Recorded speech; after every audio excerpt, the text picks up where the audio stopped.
my grandparents were children, the electric light, the automobile, the airplane, and the radio were stupefying technological advances, the wonders of the age.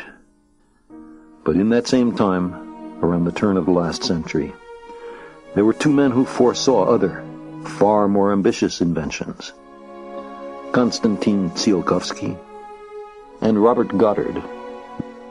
They dreamt of using rockets to journey to the planets and the stars.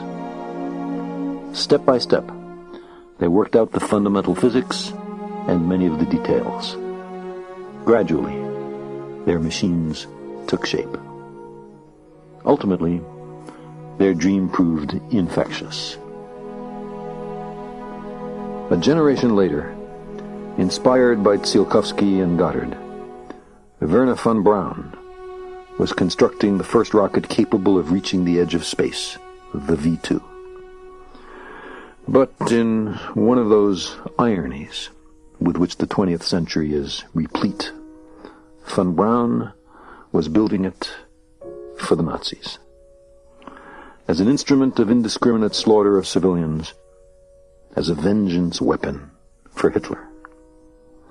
The rocket factories staffed with slave labor, untold human suffering exacted in the construction of every booster.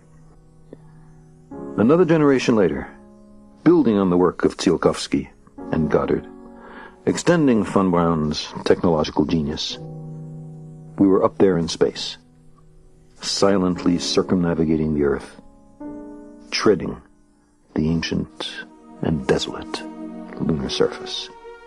Our machines, increasingly competent and autonomous, were spreading through the solar system, discovering new worlds, examining them closely, searching for life, comparing them with Earth. This is one reason that in the long astronomical perspective, there is something truly epical about now. And there's a second reason. This is the first moment in the history of our planet when any species, by its own voluntary actions, has become a danger to itself. We've been burning fossil fuels for hundreds of thousands of years. By the 1960s, there were so many of us burning wood, coal, oil, and natural gas on so large a scale that scientists began to worry about the increasing greenhouse effect. The dangers of global warming began slowly slipping into public consciousness. Nuclear weapons were invented in 1945. It took until 1983 before the global consequences of thermonuclear war were understood.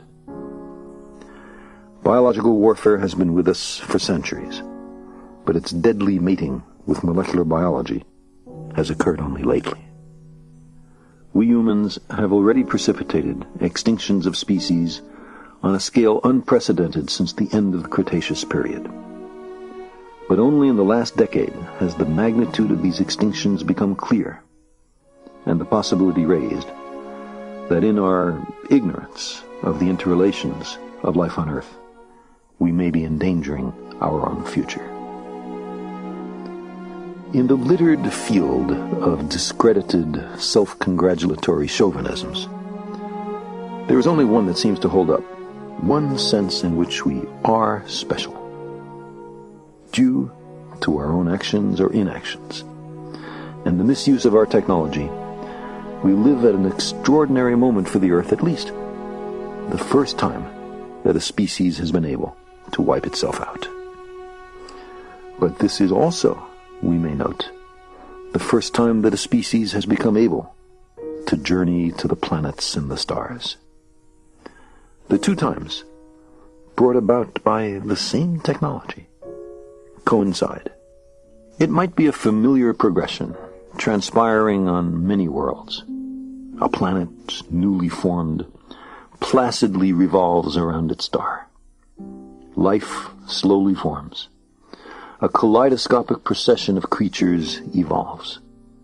Intelligence emerges, which, at least up to a point, confers enormous survival value. And then, technology is invented. It dawns on them that there are such things as laws of nature, that these laws can be revealed by experiment, and that knowledge of these laws can be made both to save and to take lives, both on unprecedented scales. Science, they recognize, grants immense powers. In a flash, they create world-altering contrivances.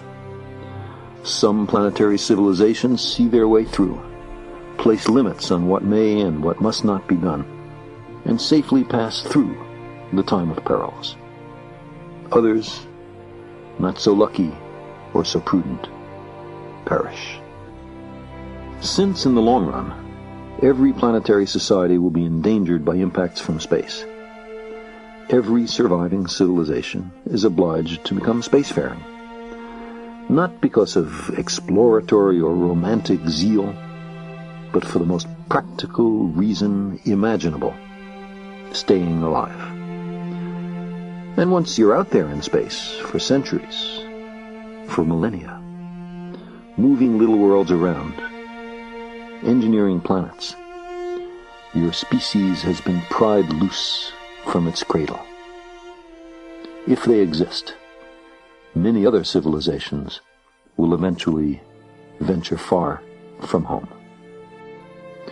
Of course, we must keep our planet habitable, not on a leisurely timescale of centuries or millennia, but urgently on a timescale of decades or even years. This will involve changes in government, in industry, in ethics, in economics, and in religion.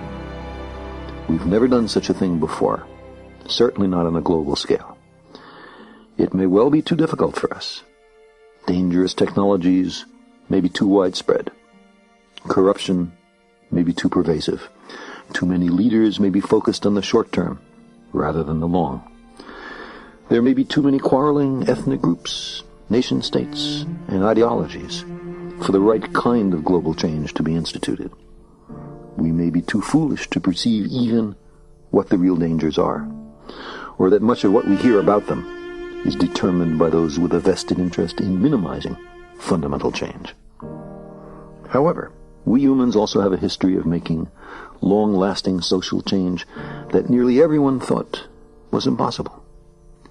Since our earliest days, we've worked not just for our own advantage, but for our children and our grandchildren.